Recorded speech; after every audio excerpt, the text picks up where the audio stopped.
Saviez-vous que le 14 février 2012, un petit café de Brooklyn a allumé sa lumière pour la dernière fois avant de fermer? Ce jour-là, personne ne savait qu'un simple geste d'amour allait bouleverser de vie. Voici leur histoire. Dans un petit café de Brooklyn, un matin d'hiver sentait le café chaud et la pluie sur les trottoirs. La vieille enseigne clignotait faiblement, comme si elle hésitait à s'éteindre pour de bon. Ethan, un ancien musicien devenu chauffeur de taxi, entrait chaque jour à la même heure. Toujours la même table, toujours le même café noir, sans sucre, un rituel silencieux contre la solitude. Mais ce matin-là, la serveuse habituelle n'était pas là. À sa place, une jeune femme au regard hésitant essayait tant bien que mal de maîtriser la machine à espresso. Elle s'appelait Clara. Sa voix tremblait un peu, comme si chaque mot devait trouver son courage avant de sortir. Ses gestes maladroits faisaient siffler la vapeur, et parfois, quelques gouttes de lait s'échappaient sur le comptoir. Pourtant, malgré sa nervosité, son sourire était sincère. Un sourire simple, un peu timide, mais assez fort pour réchauffer même les matins les plus froids de Brooklyn.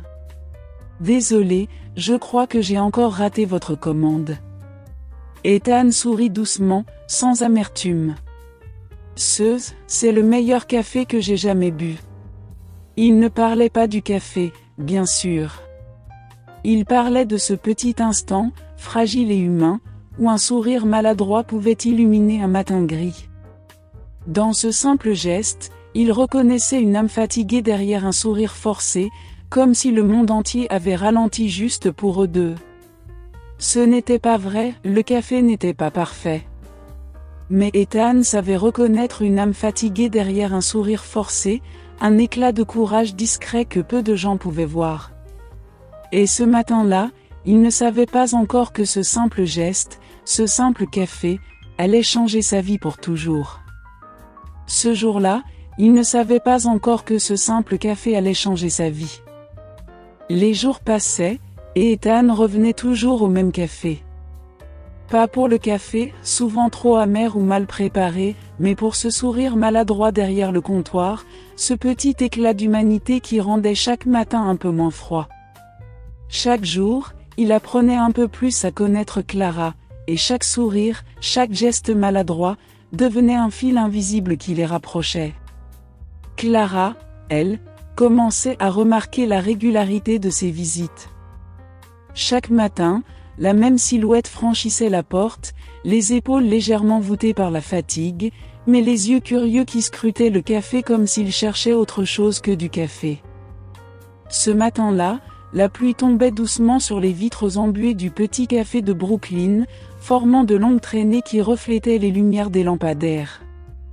Le parfum du café fraîchement moulu se mêlait à l'odeur humide de la rue, créant une atmosphère à la fois mélancolique et chaleureuse. Ethan franchit la porte, trempé jusqu'aux os.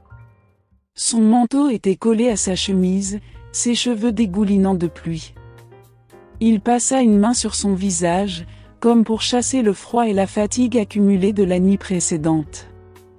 Son regard, vide, semblait chercher quelque chose au-delà des tables et des clients, quelque chose qu'il ne savait pas encore nommer.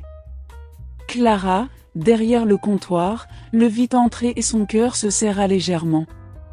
Elle esquissa un sourire, timide mais sincère, espérant qu'il pourrait apporter un peu de chaleur à ce matin gris. Mais Ethan ne sembla même pas le remarquer. Ses yeux restaient lointains, perdus dans des souvenirs ou des inquiétudes qu'elle ne pouvait deviner. « Tout va bien ?» demanda-t-elle doucement, sa voix tremblante malgré elle. Il resta silencieux, ne répondant que par un léger mouvement de tête. Le temps sembla suspendu, comme si le café retenait son souffle. Puis, d'une voix faible et presque brisée, il murmura. « J'ai reçu une lettre, de l'hôpital de Boston. » Clara sentit son estomac se nouer et son cœur battre plus vite. Elle ne savait pas quoi dire, mais elle sentit immédiatement que ce moment n'était pas seulement un matin pluvieux, c'était un instant où des vies allaient basculer, Un moment où le café n'était plus simplement une boisson chaude, mais un témoin silencieux de l'âme humaine. Vous savez, un client qui commande le même café tous les jours, c'est soit un habitué, soit un cœur perdu, dit Clara en ajustant maladroitement son tablier. Son regard cherchait à percer l'ombre derrière les yeux d'Ethan, comme si elle voulait deviner son histoire sans qu'il ait à la raconter. Ethan eut un petit rire, un peu gêné, presque surpris par la perspicacité de cette jeune femme. Le son résonna doucement dans le café silencieux, mêlé aux gouttes de pluie qui tambourinaient sur les vitres. « Et si c'était les deux ?» répondit-il, laissant échapper un souffle à la fois léger et chargé d'une mélancolie qu'il ne cherchait même plus à cacher. Clara esquissa un sourire, sentant son cœur se serrer. Elle ne savait pas encore pourquoi, mais il y avait quelque chose de profondément humain et fragile dans ce rire, quelque chose qui l'appelait à s'approcher un peu plus, à ouvrir une porte sur son propre monde intérieur. Petit à petit, entre deux cafés ratés et quelques échanges maladroits, une complicité silencieuse commençait à naître. Les gestes devenaient plus naturels, les regards plus attentifs, et chaque sourire maladroit construisait un fil invisible entre eux. Peu à peu, entre deux cappuccinos ratés et quelques confidences échangées à voix basse, ils commencèrent à se découvrir l'un l'autre. Chaque geste maladroit derrière le comptoir, chaque sourire hésitant, semblait tisser un fil invisible entre eux. Clara parlait de Boston, de la petite librairie où elle avait travaillé, et de la rupture douloureuse qui l'avait poussée à venir à New York. Ces mots étaient simples, mais empreints d'une honnêteté qui touchait Ethan en plein cœur. Ethan, lui, parlait rarement de sa vie, mais petit à petit il laissait filtrer des bribes de son passé de musicien, des soirées passées à jouer dans des clubs presque vides, et du vide laissé par la mort de sa femme. Ses yeux trahissaient une mélancolie profonde, mais ses mots, bien choisis, reflétaient aussi une tendresse qu'il croyait enfouie depuis longtemps. Dans ce petit café, entre le parfum de café chaud et le bruit doux de la pluie frappant les vitres, deux âmes brisées commençaient à se recoller sans même s'en rendre compte. Les clients venaient et repartaient, mais pour eux, le monde extérieur semblait s'effacer. Chaque sourire, chaque éclat de rire timide était une petite victoire contre la solitude, une lumière fragile mais réelle dans leurs vies encombrées de cicatrices invisibles. Clara avait quitté Boston après une rupture difficile, un amour qui s'était effacé comme une peinture sous la pluie. Elle portait encore sur elle les éclats de ce passé, des souvenirs doux amers qu'elle gardait pour elle, mais qui se reflétaient dans ses yeux chaque fois qu'elle souriait timidement derrière le comptoir. Ethan, lui, fuyait le silence lourd laissé par la mort de sa femme, un vide que rien ne semblait pouvoir combler.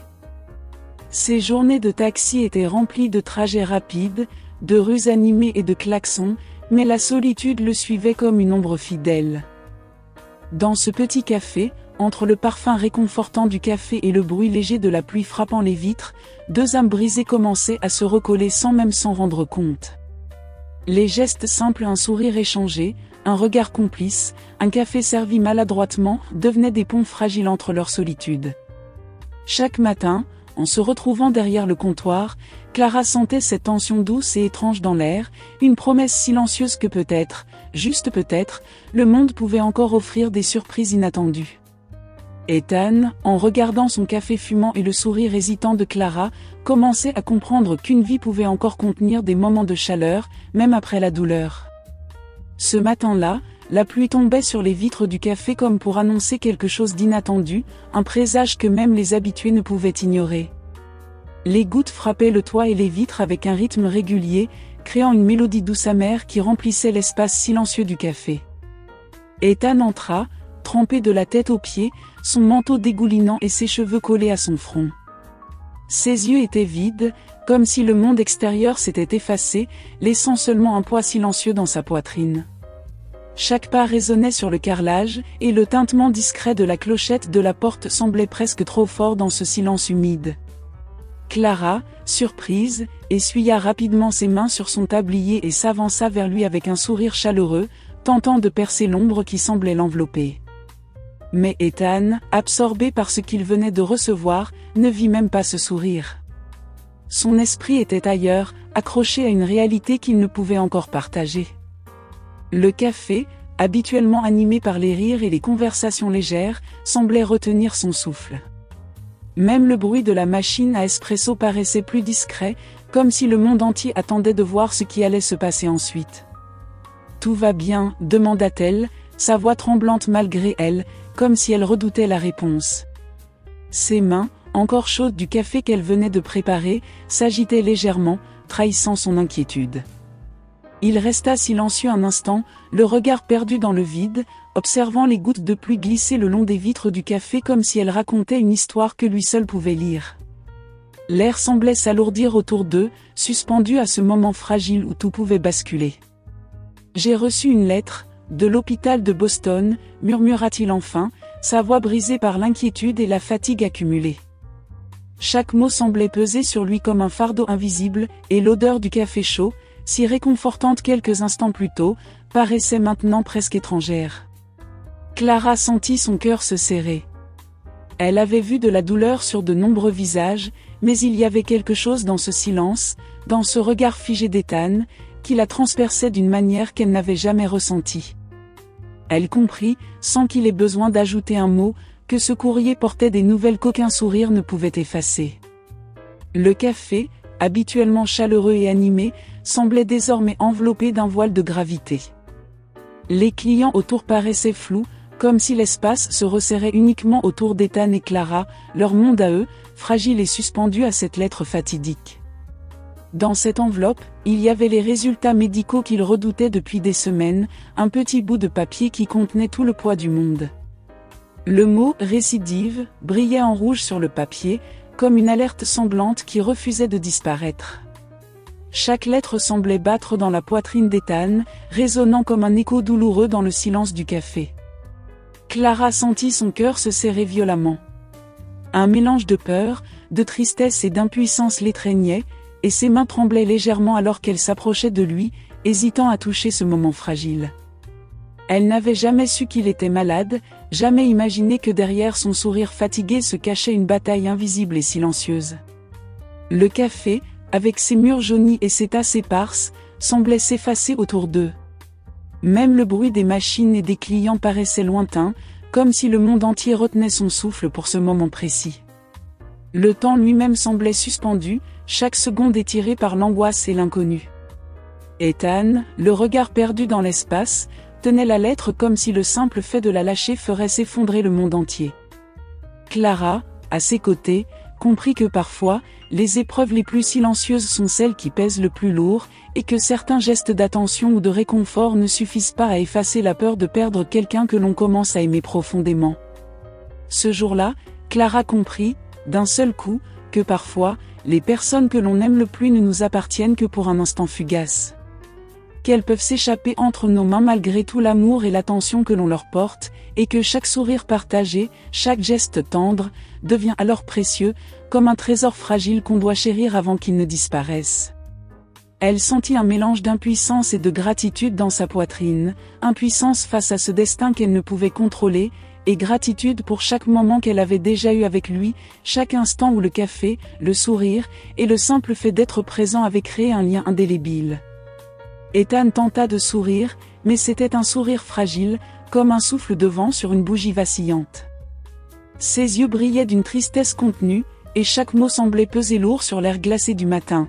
« Promets-moi juste une chose, Clara » murmura-t-il, la voix légèrement tremblante, comme si chaque syllabe lui coûtait un effort immense. « Si je ne reviens pas, continue à ouvrir ce café, et garde toujours cette lumière allumée. » Le café, avec ses murs jaunis et ses tasses éparses, semblait s'effacer autour d'eux. Même le bruit des machines et des clients paraissait lointain, comme si le monde entier retenait son souffle pour ce moment précis. Le temps lui-même semblait suspendu, chaque seconde étirée par l'angoisse et l'inconnu. Ethan, le regard perdu dans l'espace, tenait la lettre comme si le simple fait de la lâcher ferait s'effondrer le monde entier. Clara, à ses côtés, comprit que parfois, les épreuves les plus silencieuses sont celles qui pèsent le plus lourd, et que certains gestes d'attention ou de réconfort ne suffisent pas à effacer la peur de perdre quelqu'un que l'on commence à aimer profondément. Ce jour-là, Clara comprit, d'un seul coup, que parfois, les personnes que l'on aime le plus ne nous appartiennent que pour un instant fugace. Qu'elles peuvent s'échapper entre nos mains malgré tout l'amour et l'attention que l'on leur porte, et que chaque sourire partagé, chaque geste tendre, devient alors précieux, comme un trésor fragile qu'on doit chérir avant qu'il ne disparaisse. Elle sentit un mélange d'impuissance et de gratitude dans sa poitrine, impuissance face à ce destin qu'elle ne pouvait contrôler, et gratitude pour chaque moment qu'elle avait déjà eu avec lui, chaque instant où le café, le sourire, et le simple fait d'être présent avaient créé un lien indélébile. Ethan tenta de sourire, mais c'était un sourire fragile, comme un souffle de vent sur une bougie vacillante.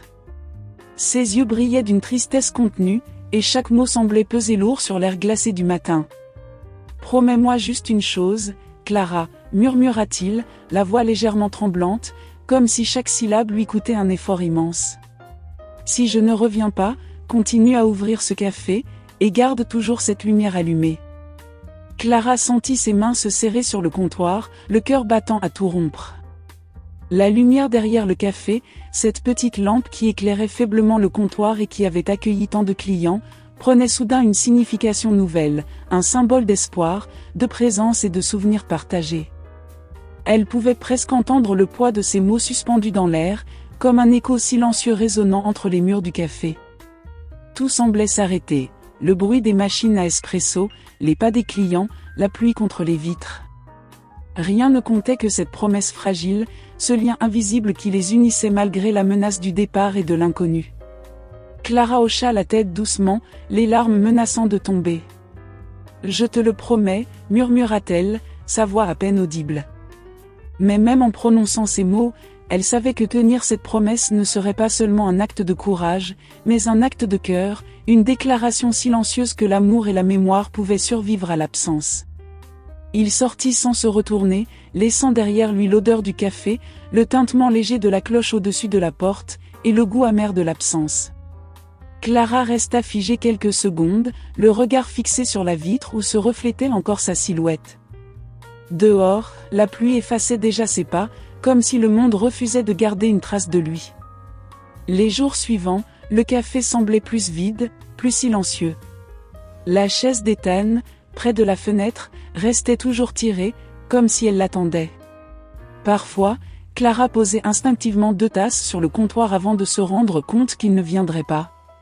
La radio continuait de jouer les mêmes mélodies jazz qu'il aimait tant, et chaque note lui rappelait un éclat de rire, une confidence, ou un simple regard partagé dans le silence. 3 mois passèrent. L'hiver céda doucement la place au printemps, mais dans le petit café de Brooklyn, le temps semblait figé. La petite lumière derrière le comptoir brillait encore, fidèle à sa promesse. Certains clients demandaient parfois pourquoi elle restait allumée jour et nuit. Clara se contentait de répondre avec un sourire triste. C'est pour quelqu'un qui reviendra peut-être. Et chaque matin, elle ouvrait les rideaux, servait les cafés, et levait un instant les yeux vers la porte, espérant voir entrer cette silhouette familière, trempée de pluie et de souvenirs. Clara servait les clients, mais ses yeux cherchaient chaque jour la silhouette d'Ethan derrière la porte. Elle savait qu'il ne reviendrait peut-être jamais, et pourtant, elle continuait d'espérer. Chaque tintement de cloche faisait battre son cœur un peu plus vite. Chaque nouveau client lui faisait lever les yeux, espérant, l'espace d'une seconde, revoir ce sourire fatigué qu'elle connaissait si bien. Mais ce n'était jamais lui. Parfois, elle se surprenait à parler seule en nettoyant les tables. Alors, aujourd'hui encore, café noir sans sucre. Le silence lui répondait, mais dans ce silence, elle trouvait encore un peu de lui. Les clients du quartier commençaient à remarquer sa mélancolie.